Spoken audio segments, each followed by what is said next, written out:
Welcome for this new episode of Impact, the Power of Travel. This podcast moves with each episode like a travel itself. I am Pierre Donel, head concierge of a luxury hotel in Paris, and for over 20 years I have the chance to meet inspiring people that shape my vision of the world. For this special episode, I have a truly special guest. He was born in a refugee camp, needs to leave his home, and he made his world of writing, speaking out, and inspiring others. Today, travel is not about pleasure, it's about survival.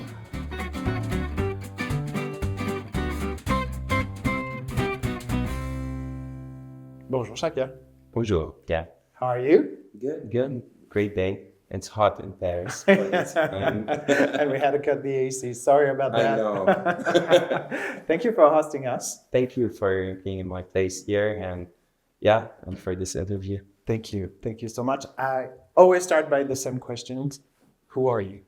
Can you tell me a little bit about who you are, where you come from, and what's your expertise with your job and your daily routine? This is usually one of the worst questions I get asked. Who are you? Because it's an identity question. And I like to start by saying my name. My name is Chaker, and I was called after my grandfather, which is a very traditional thing in the Arab world. Okay. Then I like to start stating where I'm from. So I'm Palestinian, Lebanese, Canadian, and New Yorker / American, kind of, by heart. And not Parisian? And Parisian, yeah. Well, they say you have to live for a year here. We're talking about travel today, but they say you usually have to stay for 1 year in a country in order to call yourself from that place. So, interesting. But we'll explore this. And then I like to continue by saying what I do. So I'm a writer. I write books. I used to write articles for newspapers. Now I'm more focused on writing books. And I run a marketing company that is an American company in New York, but operates globally. What else? And who I am. I'm a traveler. And you're a traveler. Yeah. Which is good for by me heart. Today. Yeah, it's very good for you. I've lived in many places. I've traveled many places. So yeah, this is... Okay. Which side of your life do you want to explore today? I mean, we can explore the way you write books, because this is probably one of the most interesting things that we can do today, because you're choosing the city where you write your books on purpose. Is there something before that you want to speak about? Because you mentioned that you're Palestinian, Lebanese, Canadian, New Yorkers. Which side of it do you want to start with? Well, we start with Palestinian Lebanese, since this is my identity at birth. Mm-hmm. So I was born in a Palestinian refugee camp in Lebanon. And I'm not going to tell you the year. I don't ask. No, it's online. So I spent in 1987. So that's where we start usually from, where we are born, what that created for us, how that shaped us. Yeah. I do believe, and I've written it a lot in my books, that our memories and our past kind of shapes where we're headed to and our future, for sure. And everything. And I'm very proud of that part of life. I was born in a region that is so rich in culture, in history, in spirituality. So it does reflect later on life. What else? And then the Canadian and New Yorker part are very important to me, because Canada and the US are countries that gave me a lot of opportunity, because I was born as a refugee and I travel. I always want to go back to traveling part with you, Pierre. So I traveled to Canada, and then that opened that gate of countries that provide you with an opportunity to work hard, to do something out of what you... What kind of opportunity? So I was born in, when you're born in a refugee camp, it's very limited. It limits a lot of things. Yeah. One thing it cannot limit is the way you dream and the way you want to get out. And So Canada and later the US, they gave me like a place where I can like be myself, whether you're working in a New York office or a Toronto like project, or it gives you the opportunity, and that's, How did it happen? The switch between Middle Eastern and Canada and US. Is it recent? Is it older? And how did you switch? Well, in the camps, we had a lot of like volunteers from all over the world. They came to teach us English, teach us other things, French included, by the way. So we can switch in French at some point? In a bit. Yeah, other than water, I'll speak any language you want. So a lot of volunteers came, and that was one of my first interaction with like people from outside of that camp, outside of Lebanon, outside of, your surrounding. And I started being part of an exchange program with Canada, where you would go to Canada and for a few months every year, live with foster families. They would show you around, etc. How old were you? I started at age like 8. All right. And then it just started being very frequent. And then I applied for a program called the Global Leader of Tomorrow, which is granted for 4 people per year. And then you get sponsored to be in Canada to study at the university, which was York in my case, and work for the university and integrate into the Canadian culture and the Canadian society. And then that was my first ticket kind of out of displacement, out of the camps, out of all this, to see the world and to travel to the world. So at that moment, you lived in Canada? Yeah, then I was living full-time in Canada. All right. How old were you? 17 when I... Okay, so it took you almost 10 years to get the paper, I would say. I was just traveling back and forth as part of the exchange program. And then eventually it became, your full-time life. All right. No more flights. All right. And what happened after that? Oh, a lot of things happened. Yeah. What do you want to know exactly? I want to know everything. York gave me a very good environment to also meet a lot of people from a lot of places. And then eventually I finished university. I started working as a public speaker for an organization in Canada. All right. And I was working with South Africa, with Ukraine, with a few places. And then I work. You keep traveling all the time? Yeah, I've always traveled. So it's been part of my, It's part of your routine, actually, to travel. Yeah. Some years are better than others in travel. My best/worst year of travel was, I think, 2017, where I did any reason? I had a book tour, and I think I did 10 flights a week. All right. For the entire year with Sale of Tala, it was that book launch. So so travel has been part of it all. And how does it impact the way you are traveling now? I mean, from the start, we understand that you have a lot of different type of experiences, also a way to travel to not survive, but to change your condition as a refugee. How does it impact the way you travel? You showed me a little bit earlier before the interview your life rules, and in some of them there's some things that are impacted by the way you used to live before. Yeah, I think the way you traveling and the way you grow up kind of interrelate at some point. So I was born, I grew up in a very closed space. Yeah. It's 1 kilometer hosting 20,000 back then people. So right now, obviously I'm claustrophobic. It comes with it. So when I travel, I don't like small hotel rooms, which is a problem in France, but luckily I don't live in a hotel in France anymore. I don't like crowds, and you read in my life rules. Yeah. I'm not a fan of crowds, and that also affects your travel experience because... Do you choose a destination depending on that? I'll Speaking customize the destination Yeah. based on that. So I will still go to places that are, that are like touristic destinations, but I will not go during peak time when a lot of people are there. I will just choose a low season. All right. It's better for the pocket and better for my Yeah, psychological. Yeah, but I also think about places like Japan. You know that this is not only a touristy destination, but it's also overcrowded already. So does it impact? Have you been to Japan, for example? Because you hate crowds. So no matter the season, you always have a lot of people. Yeah. So I look where I live. I live in the fourth arrondissement of Paris, one of the crowdiest places. Yeah. How quiet is it in my place? So I think you need to it's always about customizing your travel experience, and every place can be crowded.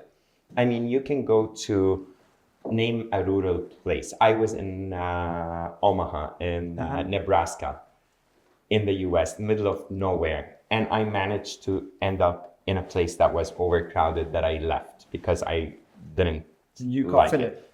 I've been in Kansas City, where I went to a place also overcrowded. And then I've been to the crowdiest places like Paris, like New York. But then it's about choosing and knowing and researching what are the quiet spots. The moment, the places, the moment, the place, the people, the experience, the comfort zone, everything. It all comes together. So I look at my place. It's super quiet, even when it's mad outside. Yeah, it is. It is very quiet. Very and peaceful. I need it as a writer. I need quietness most of the time, and while doing work and everything. I hate crowds. I hate noise. So speaking about novels and books, so now you choose to stay in Paris and to live in Paris for 9-10 months now. I've been here for Yes. And why did you choose to stay in Paris? Well, I have good friends in Paris first, so that's important. And there's a friend once told me every writer needs to live in Paris for at least a year. All right. So you I need to see stay in his Paris point. to feel Parisian for a year, and yet, as a writer, you need to live in Paris for a year. Yeah, that's what they say, and I see what they mean. I mean, yeah. Why? It's a city that's, it's been titled by a lot of things. The city of love, the city of charm, lights. And it's one of the cities that actually, I've been here now, so I've been here for 9 months. I was just telling friends, next week is the first week that I don't have guests coming through Paris. It's such a... It's a destination. Yeah, so and they even- know that you are here, so they come to visit you. It's not only me, it's just the city. location. It's just a lot of friends are from Canada and the US. They pass through Paris. From the Middle East, they pass through Paris. I have a lot of Lebanese friends. I mean, Paris is like a suburb of Lebanon for them. So it's... Yeah, but the reason you choose Paris is to write a book, especially, or it's because you're a writer and they told you that you have to spend at least a year in Paris to be a writer? So a couple of years ago, I lost my mom.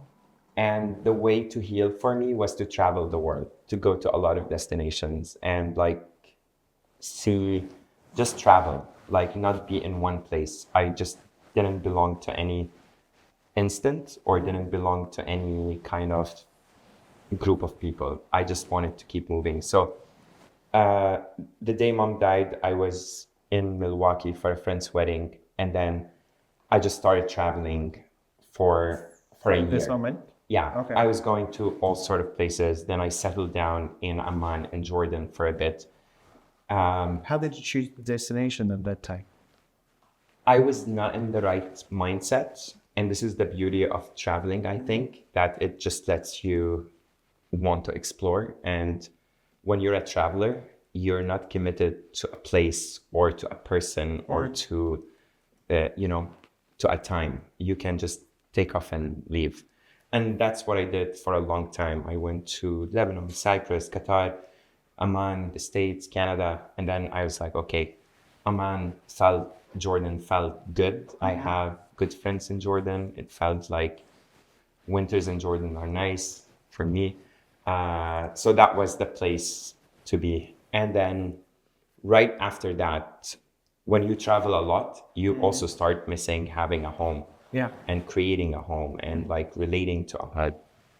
And I was literally city shopping. Like, Which one do you yeah, and then I have friends in Paris. And then it just felt right. It just felt, okay, why not? And then that friend's advice, like every writer should live in Paris for some time. Oh, bam. So as I boom made down, guy, I'm there. You made it. So Yeah.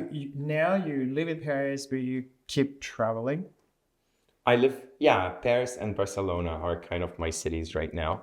You mean you have an apartment in Paris where we are today? Yeah. You also have the same in Barcelona? Yeah, I do have a place in Barcelona, and I'm between two cities, but mostly in Paris. How Because do you choose the moment you spend in Paris or in Barcelona? Is there a scent, or is just like one day you wake up and you say, no, "Yes, Paris to-" is home. Like Okay. Paris Oh, yeah. is home. Barcelona is like the +1 destination right When it's now. too cold in Paris, I need to go to Oh, Barcelona. I love the cold here. I don't like the heat because you guys don't have ACs in here. And now we had to turn off the AC to fill this, and it's freaking hot.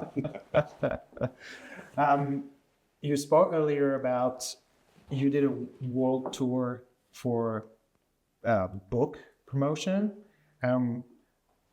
How did you feel after it was a year approximately? You did that 10 flights a week for a year. How did you feel after the year? Do you want to travel or to travel different? This is interesting because 10 flights a week means that you jump to every destination without knowing the culture, without meeting the people. So after this year, did you choose to stay home, or did you choose to travel to another destination and just calm down? Well, I love my points. I love my like hotel points Yeah. and my like my flight points.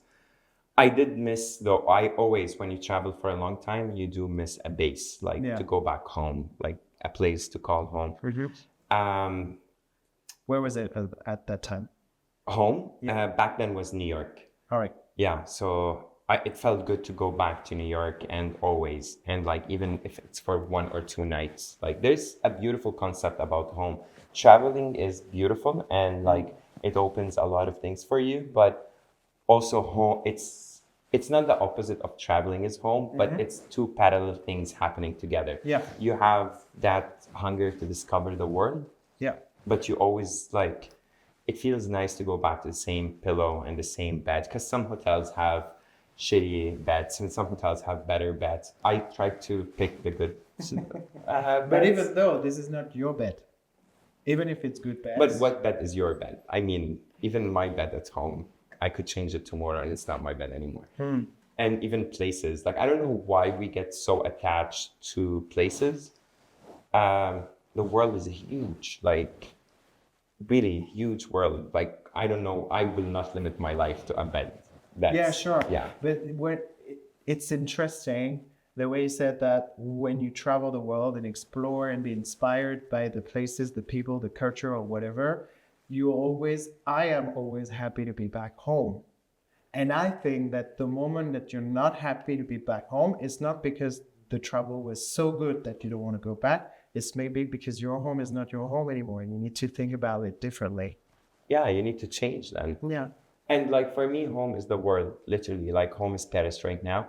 But trust me, in a few years, Japan could be my next home. Yeah. And I'm fine with that too. I want to have many homes. What's the average life of a human being? 75, 80. I hope to live 100. Don't talk to yourself about yourself for them. Let's say 100 even. If that's like 100 opportunities to have 100 homes. I'm not obsessed with the whole idea of one home, one identity, Okay. one everything. No, like it's a huge world. So you mean life is travel and travel is life? Absolutely. Yeah. How many countries are there in the world? 100 and A little bit more, yeah. 150, 60, whatever. Ask ChatGPT. Might not give you the right answer. So do you mean that you want to travel to all of them? Not all of them. I mean, some countries I don't want to go to. I can't live in them. It's not mine. I've been to countries that I knew I was so proud to visit once and check off my list, but I will not go again. Okay. And this or I is don't want to you've never live. been? And there are countries I've never been that I would love to visit and see how that goes. And do not ask me which countries I don't want to go to again. Thank you. Yeah. I won't. But so now you live in Paris again. You know that you're going to stay more than a year, but you don't know how long. And how did you make the change? Before that, you were in New York. No, I lived in the Middle East. So I lived in Amman and Beirut. Mm-hmm. I lived before that in Jerusalem. So yeah, I lived for a few years in these countries, and then I just needed the change. The US and Canada and everything I've done, I've served my time there. So I just needed So it's always a matter about one day you wake up and you say, okay, my time is done here. I need to move on. Oh yeah. All right. And you always know the next step, No. the next destination. How do you choose that? Paris, I decided to move here. I think it was like a week. Before? Oh yeah. Oh yeah. It was a week where I was in New York. I was talking to friends in Paris, and a friend of mine, she was like, you should move here. But I was like, I'll visit early October. Don't count on me. I could change my travel plans always at last minute. Yeah. And then, yeah, it just happened then. And it all happened within a week. I decided to move here. Yeah. Yeah. Less than a week. Can I Thursday to Sunday. Thursday to Sunday? Yeah. I decided to move here on a Thursday. I was in Paris, settled in on a For Sunday. good. Yeah. I mean, until now. For now. Hi. Can I ask a personal question? No, but it depends on the question. But the way you are speaking about traveling... You've been asking me only personal questions. That's true. That's true. But the way you are traveling, if I see it from outside, it's like an escape from, I don't know why, and I don't know what, and this is not the questions, but do you feel like that? Because it seems that it's not in a rush because you take your time to be involved in the community or in the culture, even though you don't speak French fluently. I do speak a little bit. But I was not born and raised in Paris. I was born near Paris, 2 hours away from here. And Where? In Normandy. Ah, cool. But when I arrived in Paris 20 years ago, not a lot of people were speaking English in Paris. So that's very more easy to, in the neighborhood that I live in the 10th, there's not a lot of people speak French in the streets, so which is very interesting. But yeah, meaning of escape, or you take your time to be involved in the community or in the city, but the jump between the cities are very interesting. You can call it escape sometimes. Mm-hmm. So when I was traveling after mom's death, it was an escape of an emotional trauma. Of course, that is an escape. Yeah. And I'm glad travel is my escape, and it's a healthy escape versus other escapes that humans can do. So that's fine. Traveling from a refugee camp to North America, that is an escape of someone who's living in a camp, which no one should live in a camp today. So of course, these are healthy escapes. It's an escape is not something like sad or something like that we should worry about. It's actually something that it's an opportunity as well in life where you can escape a situation to go into another situation that is better. And that is the definition of travel. And that is the definition as well of getting on a plane and moving from one place to another. And luckily, again, it was harder as a refugee to move from a refugee camp to Canada. Mm-hmm. Today, as a Canadian, it's easier, and this is a privilege. This is something that makes life easier in general. So, yeah, of course, is it an escape? Absolutely, and I want this escape all the time. If I have a breakup, if I have anything, I want travel to be my escape. This is your therapy. Or wine, but travel more. Yeah. We can speak about plane and your special relationship with flights. You showed me the first chapter of your biography, and this is your first work. You speak about your relationship with flights. What is happening with this? I'm scared of flying. The whole flying experience scares the hell out of me. Planes are really an emotional place for me. When I get on a plane, I am always on alert. And then as soon as the plane takes off, that taking off, I start crying. It's an automatic. And apparently in talking to my therapist, this is something that happens to a lot of people, where you let go of your emotions the moment that plane takes off, because you're no longer in control of your own life. There's a guy that you don't know, you haven't seen, or a woman that you don't know, you haven't seen in the cockpit. They're running your life for the next 2, 8, whichever. 10. Yeah. So that entire experience just lets me kind of exhale all emotions that are bottled. I hate it and I love it at the same time. I hate it because, I end up crying on a plane where flight attendants would come and bring me a blanket and start talking to me. I have a card, I still have it, and I talk about it in my biography. This flight attendant, her name is Michelle. I was flying from Abu Dhabi to New York, or vice versa. And she saw me crying and she ended up writing me a card. I was 30, which is yesterday. I was 30. And then she brought me a card and she was like, during the flight? Yeah. And she's like, oh, this card for you. I hope you feel better. Is everything okay? I'm like, oh yeah, I'm just flying and crying. So yeah, Did you speak with her at that moment about, not the reason she did it, but you said that when you spoke with your therapist, it's something not very frequent, but not most of the people are crying on a plane, but it's something that is happening. So maybe she experienced that before. Have you spoken with her? I didn't speak to her about that. I should have. That would have been a smart thing. But when you're crying and you've had a few glasses of wine and everything, you're not going to think psychologically of things. You're just going to be an emotional wreck. Yeah. And that's what I was for those 2 minutes. Did you realize this recently about the way you are when you are on a plane, or is something that is happening for years?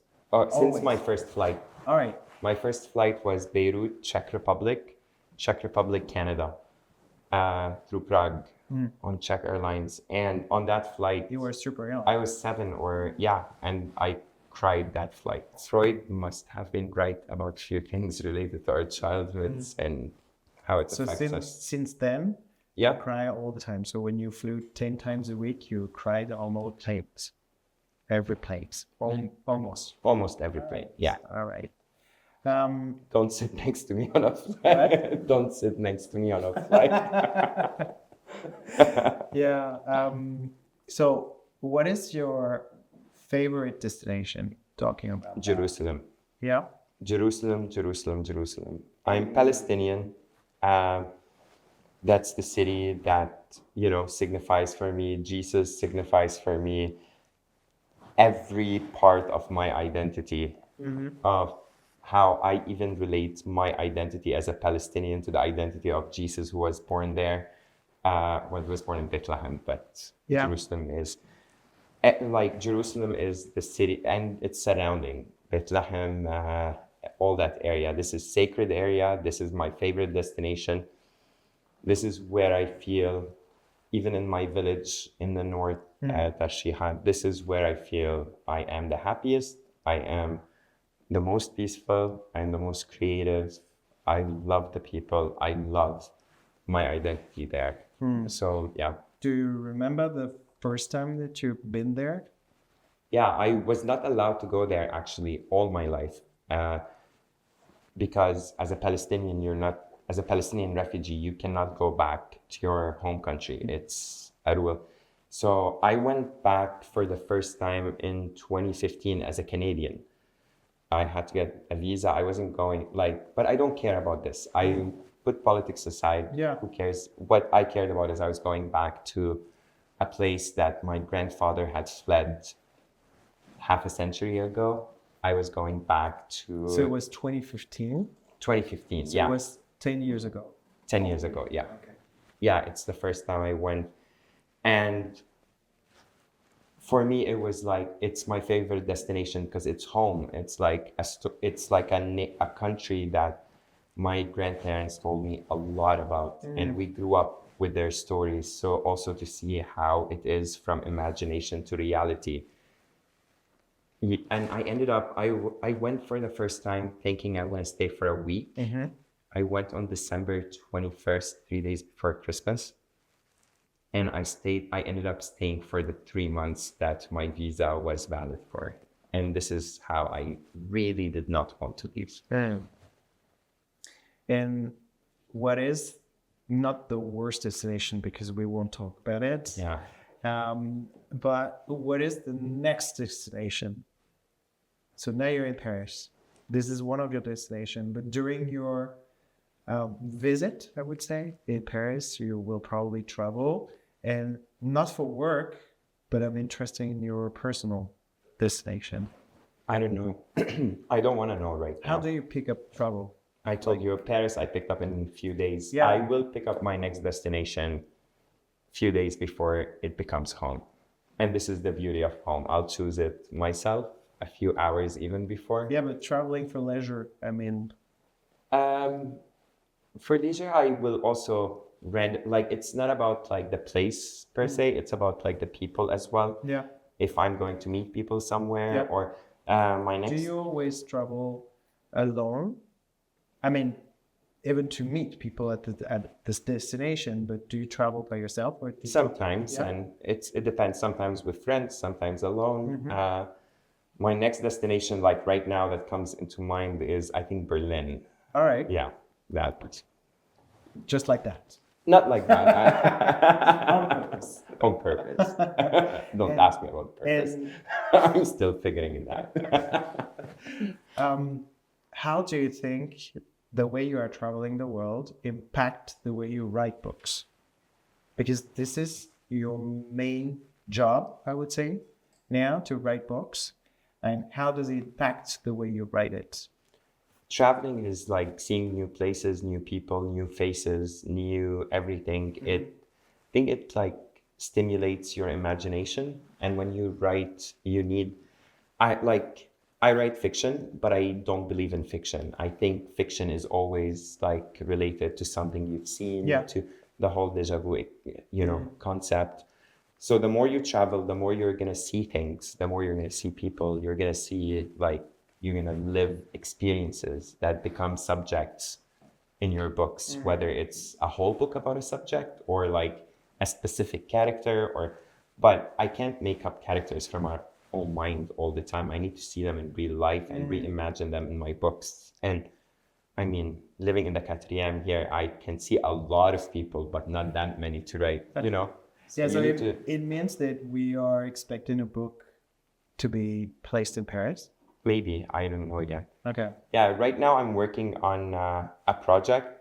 I write it's part of my work, but I have so many agreements not to talk about it, so we cannot talk about it. But this is what I'm busy with right now, and I hope I do get to writing a book from Paris. I started writing a book from here when I moved, and then I stopped for many personal reasons. I just departed that book, and I'm working on something also in the writing field and everything, but yeah, and it is being written in Paris. Yeah, I totally agree. Now I would like you to share your best experience during traveling, and I can say best experiences, even you have some more to share, not only one. That's a tough question. I love checking into a hotel. It's such a beautiful experience not always, it depends on the room they give you. And then this is when I go down to complain if I don't like it. And I'm picky with my hotel rooms, and I'm picky with my hotels to begin with. But I do love when you're settling into a new place. And even if it's for one night, I want to make it home for that one night. And I've been to a lot of... How do you make it happen? Well, by unpacking your bag right away and putting it in the closet and setting everything up. Your carry-on? My only carry-on. Only carry-on. So it's easy. It takes 5 minutes. can like get it done. Yeah, but it's the first step to feel like home. Yeah, like just not opening a suitcase and having to live off a suitcase, but having everything in the closet. And I think this is like the first step to making the experience just flow better. And then I love the hotel bar. Like the first thing I do usually is I check in and I go down to the hotel bar. Even like right now, I live in Paris, but I love going to hotel bars because the energy of travelers, like the energy of people. So I lived in a hotel for 7 years. And in Beirut and like other places like Beirut, Amman, and Jerusalem. I lived in a hotel for 7 years in these three cities combined. The one thing I love about hotels is the energy of travelers. You never have the same neighbor unless it's another psycho like you staying right next to you. Or it's just like this traveler energy is beautiful. I like hotel bars because it's also a lot of travelers going in and out. And it's where you'd find me in Paris a lot of times. And there's something about hotels where even if you leave a room so like messy, you can come back to it super neat and it's exactly how you checked it. I love consistency, and I think that is something, you know, in hotels that I really How is it so different to have your own apartment? Oh, I'll tell you this. This is something that happened here. So I moved October 5th, 2024 to Paris. It was the first night I stayed not in a hotel after 7 years of just being in hotels all over. So when you landed in Paris... Oh, it's not about landing. The worst part was the next morning. So I woke up the next morning. The first thing I did is I rolled to the side of my bed to reach out to the phone and order my espresso. And I was like, oh, there's no phone here. And I have to go make my own coffee. And I was like, oh, shit. Was it so bad? It was horrible. It was like depressing for a minute, but then When you realized... and I have a friend now who just keeps sending me coffees. Like since then, Chrissy just keeps sending coffees and no, it was terrifying. You have bad habits from the 7 years you spent in the hotel. Oh, you get a lot of bad habits in hotels. That's your least concern, the coffee. So why did you choose to live differently when you arrived in Paris? Why did you choose to stay in a hotel? In Paris? Good question. I'll look. I mean, Ingrid, my assistant is behind the camera here. You just gave her a really bad idea and she's going to hate you for that.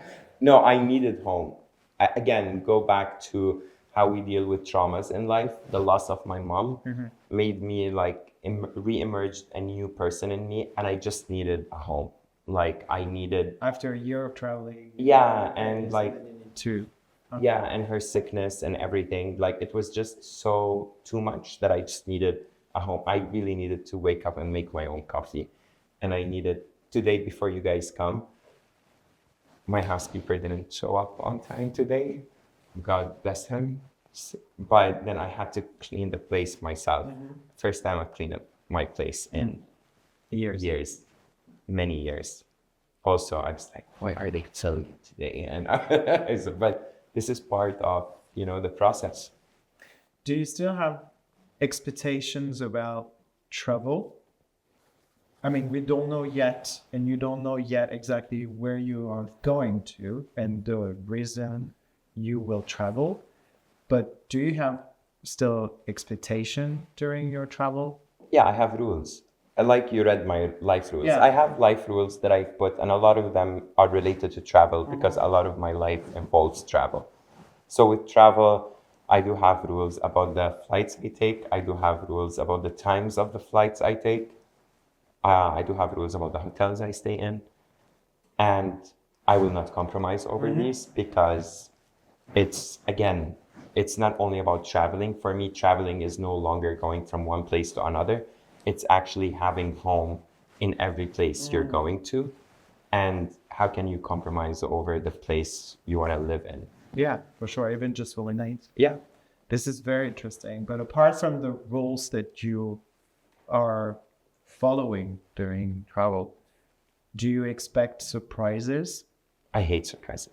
Okay. Oh, I don't. Good or bad? Oh, I don't like surprises. I like planning things and knowing what is happening and Do everything. you prepare a lot your trips? Usually friends or Yeah, but I mean, or it's already Ingrid. prepared. You don't. Yeah. Ingrid behind the camera prepares for it. No, I don't like surprises with travel. Okay. I'm with the same chain of hotels. I like sticking to the same aircraft. I like the same seats. I like consistency. I told you I love consistency, so I like keeping consistency in the way I travel. So in a way, travel is finding a home everywhere in the world for you. Yeah, it's beautiful. Safe place. And every place can be home. Like you don't have to have one home. You can have several homes. You can change your home. I don't know our human obsession about home.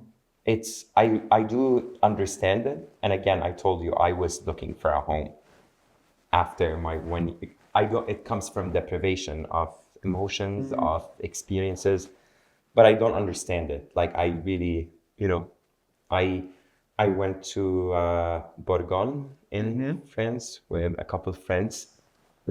It felt like home for a couple of days. I was at an Airbnb, not a hotel. It felt like home for those 2 days, and that's beautiful. And now I look forward to going again soon. I went to Amsterdam the other day. Again, it felt like home even for that one night I was there. All right. Thank you very much for this conversation. It was really interesting. I have one last question that I ask to all my guests. Is there that we had this conversation about the meaning of your trips and how you travel and how you choose your destination, what are the expectations. Is there anyone you want to give the mic to keep going on this concept of trip? You were speaking about concept of home, but I'm thinking about traveling is different from one people to the other. Is there anyone you think that should be my future guest? Yeah, so we've been talking about traveling from a very privileged point of view in this conversation. We're talking about good hotels, all these conditions, but today there are so many children who are living in war zones, who are living in conflict zones, whose basic dream in life is to just travel, to get out of the situation they are in. I think if you want to host someone after me, you do host a kid whose dream is to travel and you make their dream comes true, whether he or she want to experience Disney for a day or want to experience Rome for a weekend. I think this is who we should talk to because, again, with your French passport, with my Canadian passport, we can pack and leave right now. Anytime. How many millions of children in the world, they look at a plane, they look at the world, and it's so far and distant to them. And if I want to give the mic to someone, it would be one of them. I'm not going to give the mic to some other fancy traveler like me. We don't matter in the traveling world. If you want to look at the power of traveling, it's that power of escape you were talking about. It's that power of someone getting out of where they are. In my case, it's now going to some fancy hotel to rest in. But in a lot of cases, it's that girl's dream to go and stay for one semester at the university and study, or go to fall in love in Paris. I don't know, they say you fall in love in Paris. I haven't, but I mean, that's who I give the mic to. It's for every traveler who hasn't traveled yet, especially children of conflict zones. Great. Thank you very much. Thank you, Pierre.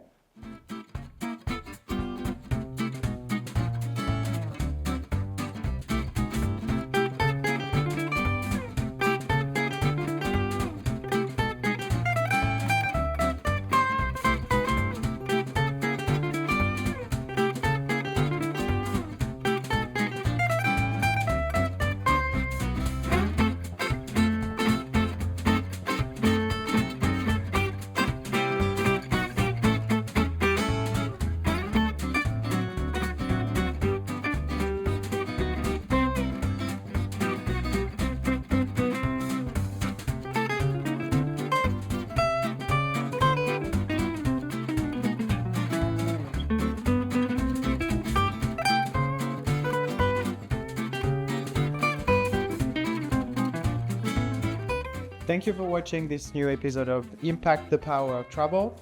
I hope the vision and the world of Chaker will inspire you. I'll see you very soon for a new episode with a new guest in a new place to discover, but the same question, how travel impacts us.